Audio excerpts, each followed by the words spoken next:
Good evening and welcome to the December 2nd, 2020 City of Murfreesboro Planning Commission meeting. We do have a quorum present tonight per the governor's executive order. We do have two of our members that are participating electronically, Mr. Ronnie Martin and Mr. Chase Salas. So we actually have full everybody's participating tonight, so welcome. And also we'll just mention Mr. Salas has a new baby boy at home this week, so congratulations to the Salas family on the new member of their family. We have to approve the minutes of our October 7th, 2020, October 21st, 2020, and November 4th, 2020 Planning Commission meetings. If everybody's had a chance to read over those, we will need a motion to approve unless anybody has any changes, additions, or corrections for those minutes. We'll move for approval. Second. Move for approval in a second, and I take it we will take our votes by roll tonight. Yes, ma'am. Ms. Jaco will call the roll. Ms. Jaco's going to call the roll. Thank you, Mr. Blomley. Thank you. Jennifer Garland. Aye. Ronnie Martin. Aye. Commissioner Russell. Aye. Commissioner Salas. Aye. Commissioner Wright. Aye. Commissioner Halliburton. Aye. And Chair Jones. Aye. Okay, thank you. On our public hearings tonight, we have two public hearings. The first item is a street renaming to rename an approximately 1,600-foot long segment of Shelbyville Pike to South Church Street. The City of Murfreesboro Planning Department is the applicant. Mr. Blomley. Thank you, and good evening, Madam Chair and members of the Planning Commission. Our first public hearing tonight is to consider the renaming of a segment of US 231 South. It's the area colored in pinkish purplish, I guess, whatever the technical color is for that, located in between the intersection of Lansden Drive / Savannah Ridge Drive and the intersection of Linford Drive / Joe B. Jackson Parkway. So and let me kind of give you all some background on the genesis of why we bring this to you. A few months ago, it was brought to our attention that our city and our county are implementing new software for emergency dispatch.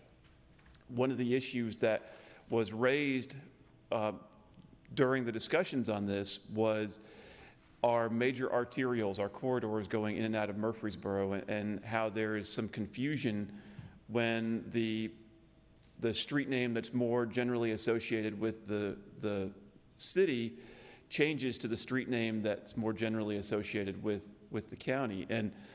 And the way that we used to do this was that we would have, this was 20, 30 years ago, when a piece of property and the associated right-of-way was annexed into the city, we would change the address of that piece of property at that time. And so it would kind of leapfrog. There would be some properties that would be so in a situation like this, some that would have a South Church Street address, some that would have a Shelbyville Pike address, and that way of doing things kind of has led to some inconsistencies and some confusion. And in this particular instance, there has been quite a bit of confusion about where the South Church Street name ends and the Shelbyville Pike Street name begins. I bet if I took a survey of everybody in this room, including myself, had I not known better, we would be hard-pressed to tell you where that street name actually changes. So if you want to get technical about it, it's right there. These two parcels on the corner of Lansden and Savannah Ridge and 231 South are actually have South Church Street addresses. So in this instance, the addresses change mid-block in between Savannah Ridge Drive and Joe B. Jackson Parkway. And so probably very few people know this, and it really leads to unpredictability, confusion. What our emergency service providers have told us is that having a very defined point an easily recognizable, defined point where a street name like this changes names is easiest for everybody to remember, including emergency service providers, and the easiest to define where that change occurs. And so, rather than having it change mid-block like it does right now, we want to create some consistency, want to have it change at a very defined point. And I think that the intersection with Joe B. Jackson Parkway is a very easily recognizable location along 231 South. So in order to change this segment, the street name for this segment to South Church Street, what would impact? What would this impact? What's the bottom line? Well, there are 9 parcels in the county along the west side of Shelbyville Pike that are currently addressed off of this segment of roadway as Shelbyville Pike. And we know that changing the address of people's homes and businesses, we don't take that lightly because it is an inconvenience. So that's one reason why we have these public hearings, is to give people an opportunity to speak and to learn about why we're proposing to do what we're doing. And I want to let you know that during this process, we have been in regular contact with Mr. Doug DeMasi, and Mr. DeMasi is here. Mr. DeMasi, as you know, is the county planning director, and his department would be implementing whatever address changes are warranted from the street name change, because all of the addresses for existing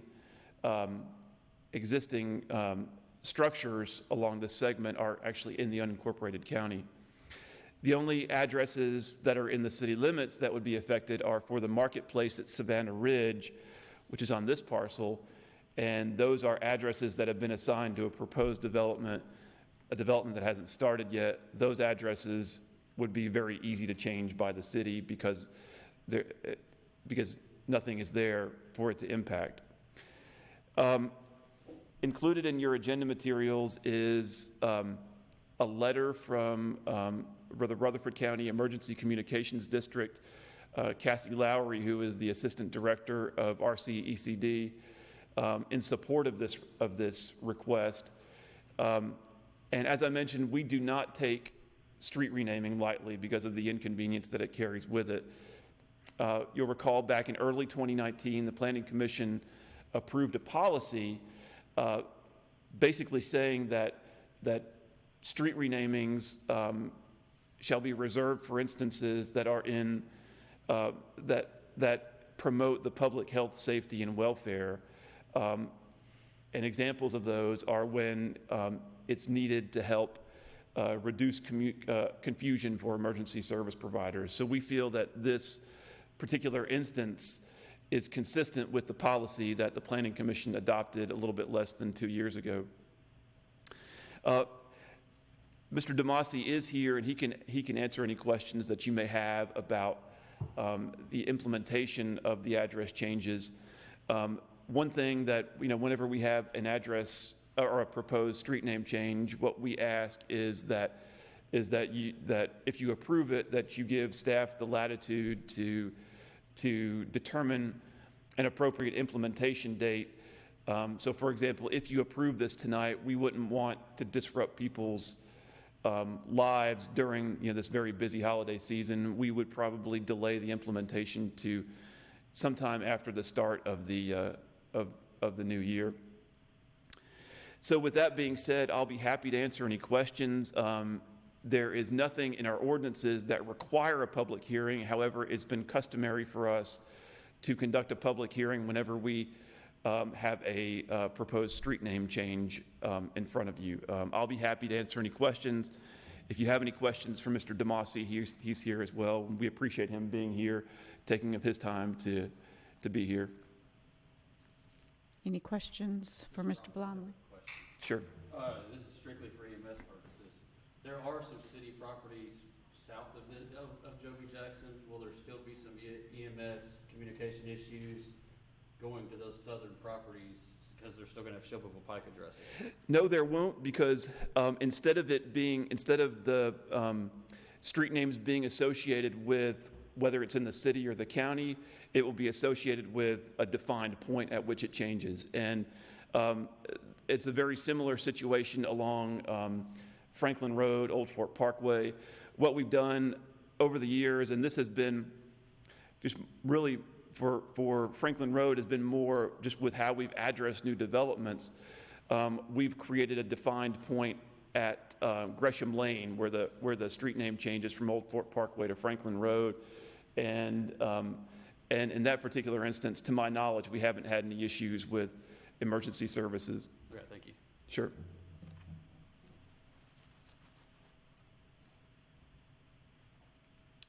Any other questions for Mr. Blomley? Okay, thank you, Mr. Blomley.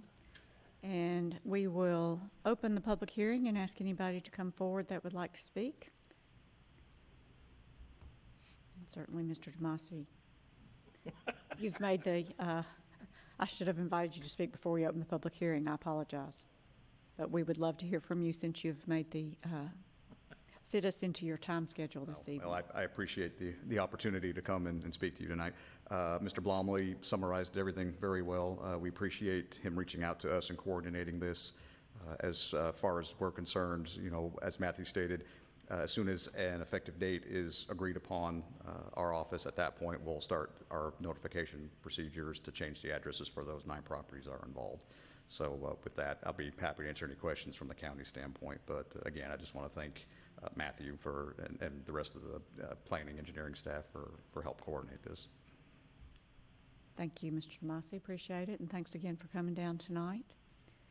Any other questions? Anybody else that would like to speak? And if not, we will close the public hearing. Now, if there are any other questions or comments from the Planning Commission, and if not, we're ready for a motion. I'll make a motion we approve, subject to all staff comments, and give them the leeway to start this when they feel like it's appropriate. I'll second. We have a motion and a second. Ms. Jaco? Commissioner Garland, Aye. Commissioner Halliburton, Aye. Commissioner Martin, Aye. Commissioner Russell, Aye.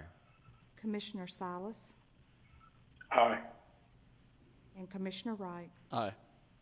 Chair Jones. Aye. Thank you. Motion passes. Thank you very much.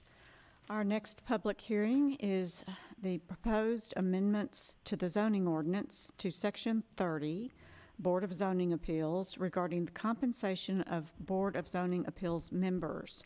The City of Murfreesboro Planning Department is the applicant. Mr. Blomley. Thank you, Madam Chair. We were looking at the current compensation for our Board of Zoning Appeals and possibly adjusting that. And when we did, our legal department made the observation that in Section 30 of our zoning ordinance, it specifies the amount, an actual amount in our zoning ordinance that the BZA members are to be compensated. And so what state law says is that that BZA members shall be compensated in an amount to be determined by the City Council. And so what having that compensation amount attached to the zoning ordinance means is that every time our City Council wants to review the amount that our Board of Zoning Appeals members are compensated, they have to amend our zoning ordinance, which carries with it a great deal more time and effort simply just to adjust the pay for one of our boards. And so what we bring before you tonight is a zoning ordinance amendment that makes Section 30 relative to compensation for board members consistent with state law, and stating that the compensation for the Board of Zoning Appeals members shall be set by a resolution approved by the City Council. And so that way, when the City Council, if this ordinance is approved, this ordinance amendment is approved, the City Council would then have the ability to adjust the board members' pay by resolution which does not require a public hearing. And it's staff's position that adjusting pay compensation for a board is more of a matter of it's not necessarily something that would require a public hearing as an amendment to the zoning ordinance. So we would request that you consider this amendment to the zoning ordinance, which will give staff more flexibility, staff and the city council more flexibility in reviewing the pay of the Board of Zoning Appeals members. We'll need to conduct a public hearing tonight and then formulate a recommendation for the city council. I'll be happy to answer any questions. Okay, thank you, Mr. Blomley. Any questions, Mr. Blomley? Mr. Oz? Chair Jones, I would add that I think the compensation of other boards, although not council itself, but of other boards, is handled in this way. It's by resolution and not by ordinance. That's also how filing fees for plats, plans, that kind of thing, filing fees both at codes and planning department and where other things that are filed with the city are all handled by resolution. So this would be then, this is the only one I know of that somehow got put into the ordinance, or maybe I should say that's still in the ordinance, because I think some of the others were and over time have been removed just to make life simpler for everyone so that it can be done by the council by resolution. Okay, thank you. All right, we'll open the public hearing and ask anybody to come forward that would like to speak on this item. And seeing that we have no one here tonight on this item, we will close the public hearing and ask for any other comments, questions, and/or motions from the Planning Commission. Chairman Jones, I'll just make a comment. Since I sit on the BZA, I think I'll be abstaining from voting or any discussion. Thank you, Mr. Halliburton. Questions or comments? If not, I'll move for approval, subject to all staff comments. I'll second. We have a motion and a second. Ms. Jaco? Commissioner Garland, Aye. Commissioner Halliburton, Abstain. Commissioner Martin, Aye. Commissioner Russell, Aye. Commissioner Silas, Aye. Commissioner Wright, Aye. Chair Jones. Aye. Motion passes. That concludes our public hearings for tonight, and next we have staff reports and other business. I have nothing. All good? All right. No other staff reports and no other business. We do stand adjourned. Thank you very much.